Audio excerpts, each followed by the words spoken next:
సాయం సంధ్య వేళ ఈ ఆహ్లాదకర వాతావరణంలో ఏర్పాటు చేయబడ్డ ఒంగోలు జాతి వృషభరాజుల పోటీల్లో పాల్పంచుకోవడం చాలా సంతోషంగా ఉంది. 4 రోజుల క్రితం ఒక ఆదర్శ ప్రజానాయకుడు, మీరందరూ పొన్నూరు టైగర్ గా పిలుచుకునే ధూళిపాల నరేంద్ర గారు ఫోన్ చేసి ఇలా ఎడ్ల పోటీల పందాలు ఉన్నాయి రావాలి అంటే, ప్రధానమంత్రి గారి కార్యక్రమం ఉంది సార్, దాని తర్వాత నేను వింజమూరు దాకా బై రోడ్ వెళ్లాల్సి ఉంది అంటే 10 నిమిషాలు వచ్చి వెళ్ళాయా అన్నారు. నేనేదో చిన్న కార్యక్రమం అనుకొని ఇంటికి వెళ్ళి టీ షర్ట్ వేసుకొని అక్కడికి వెళ్తున్నా, దారిలో కారులో వెళ్ళాలి కదా అని. తీరా ఇక్కడికి వచ్చి చూస్తే ఇది ఒక ఐపీఎల్ మ్యాచ్ లాగా, ఇంత పెద్ద స్టేడియం పెట్టి ఐపీఎల్ మ్యాచ్ లాగా ఉంది.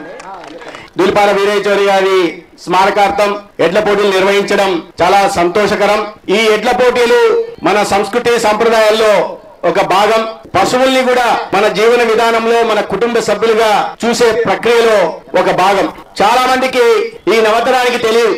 ఈ యాంత్రిక జీవితంలో అన్ని విధాలుగా బిజీగా ఉన్న రోజుల్లో ఇటువంటి ఆడవైపు రావడం, పశు పక్షాదులను కూడా మనం కుటుంబ సభ్యులుగా చూస్తామని భావితరాలకు తెలియజేసే ప్రయత్నం చేయడం అభినందనీయం. చాలా మంది తెలియకపోదు, ఈ భావితరాలకైతే అసలే తెలియదు. నేనే గ్రామీణ నేపథ్యం లేని వాడిని. ఇంత పెద్ద స్థాయిలో ఎడ్ల పోటీలు నిర్వహిస్తారని, రాష్ట్ర వ్యాప్తంగా 10ల సంఖ్యలో ఇంతమంది వస్తారని, 8 రోజుల పాటు ఒక పండుగ వాతావరణంలో ఇలా నిర్వహిస్తారని నేను కూడా ఊహించలేదు. ఎందుకంటే నేను రాయలసీమ ప్రాంతం నుంచి వస్తా, ఇంత పెద్ద స్థాయిలో ఎడ్ల పోటీల పందాలు నేను ఎప్పుడు చూడలా. నా జీవితంలో ఇంత పెద్ద స్థాయిలో నిర్వహిస్తున్న పందాలు మొట్టమొదటిసారిగా చూస్తున్న ఒక ఐపీఎల్ మ్యాచ్ చూసిన విధంగా నాకు అనిపిస్తా ఉంది. భావితరాలకైతే తెలిసే అవకాశమే లేదు. దుక్కి దున్నడం నుంచి విత్తనం నాటేదాకా, పంట కోసే దగ్గర నుంచి ఆ పంటని మార్కెట్ లో అమ్మేదాకా మన జీవితంలో పశువులు ఎంత ముఖ్యమో భావితరాలకు తెలియజెప్పాల్సిన అవసరం ఉంది. పశువులను మన కుటుంబంలో ఒక భాగంగా చూస్తాం కాబట్టి వాటిని అందుకే పశు సంపద, మన మీద పశువులను కాకుండా పశు సంపద అని పిలుస్తాం. ఆ భావితరాలకు తెలియజెప్పే ప్రయత్నం చేయడం, మన ఉత్కృష్టమైన మన సంస్కృతి సాంప్రదాయాల్ని, మన భాషని, మన యాసని, మన పండుగని, మన పబ్బాల్ని, మన కట్టుని, మన బొట్టుని భావితరాలకు తెలియజెప్పే విధంగా ఇటువంటి కార్యక్రమాలు నిర్వహించడం నిజంగా సంతోషంగా ఉంది. నేను ఎందుకంటే చాలా విషయాల్లో నేను కాపీ కొట్టే ప్రయత్నం చేస్తుంటా నరేంద్ర గారిని. ఎందుకంటే ఒక ఆదర్శమైన, నేను మొట్టమొదటిసారి ఎమ్మెల్యేగా అయ్యా. 6 సార్లు ఎమ్మెల్యే గెలవాలంటే, ప్రజల ప్రజాదరణ పొందాలంటే ఏ రకంగా చేస్తే, ఏమి చేస్తే సాధించవచ్చని అనుకుంటా ఉంటాను. వచ్చిన ప్రతిసారి ఏమేం చేస్తున్నారో గమనిస్తా ఉంటా.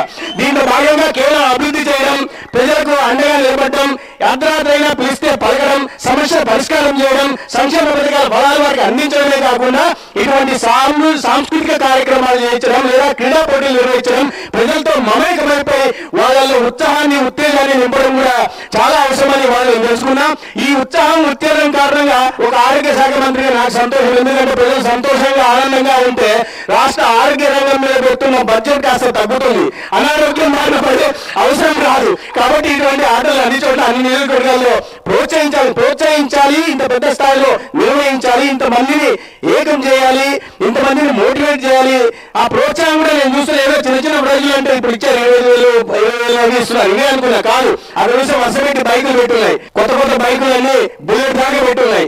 అంటే ఈ రకంగా ప్రోత్సాహకాలు ఇచ్చి రైతాంగానికి మన సంస్కృతి గురించి తెలియజెప్పి భావితరాలకు కూడా వారికి తెలియజెప్పే ప్రయత్నం చేసినందుకు నేను ధూళిపాల నరేంద్ర గారికి మరొకసారి ధన్యవాదాలు తెలియజేస్తున్నా. వారికి ఈ సందర్భంగా నన్ను ఆహ్వానించినందుకు ధన్యవాదాలు తెలియజేస్తూ వాళ్ళ 2 ముఖ్యమైన మంచి ప్రోగ్రాంకి వెళ్ళాను. ఒకటి, దాదాపు 5 లక్షల మంది పాల్గొన్న ఈ అమరావతి పనుల పునఃప్రారంభం ఎవరి చేతులు మీదుగా, నరేంద్ర మోడీ గారి చేతులుగా సాగింది. అటువంటి మంచి కార్యక్రమంలో పాల్గొన్న ఒక మంచి ఫీల్ తో నేను వాళ్ళ వింజమూరు పోతా ఉంటే మరొక మంచి కార్యక్రమాన్ని తీసుకొచ్చి మరింత మంచి ఫీల్ తో, ఒక ఫీల్ తో ఇక్కడి నుంచి వెళ్తున్నా. ఈ సందర్భంగా మీ అందరినీ కలిసే అవకాశం కలిగించినందుకు నేను నరేంద్ర గారికి ప్రత్యేకంగా ధన్యవాదాలు తెలియజేసుకుంటూ సెలవు తీసుకుంటాను. భారత్ మాతాకి.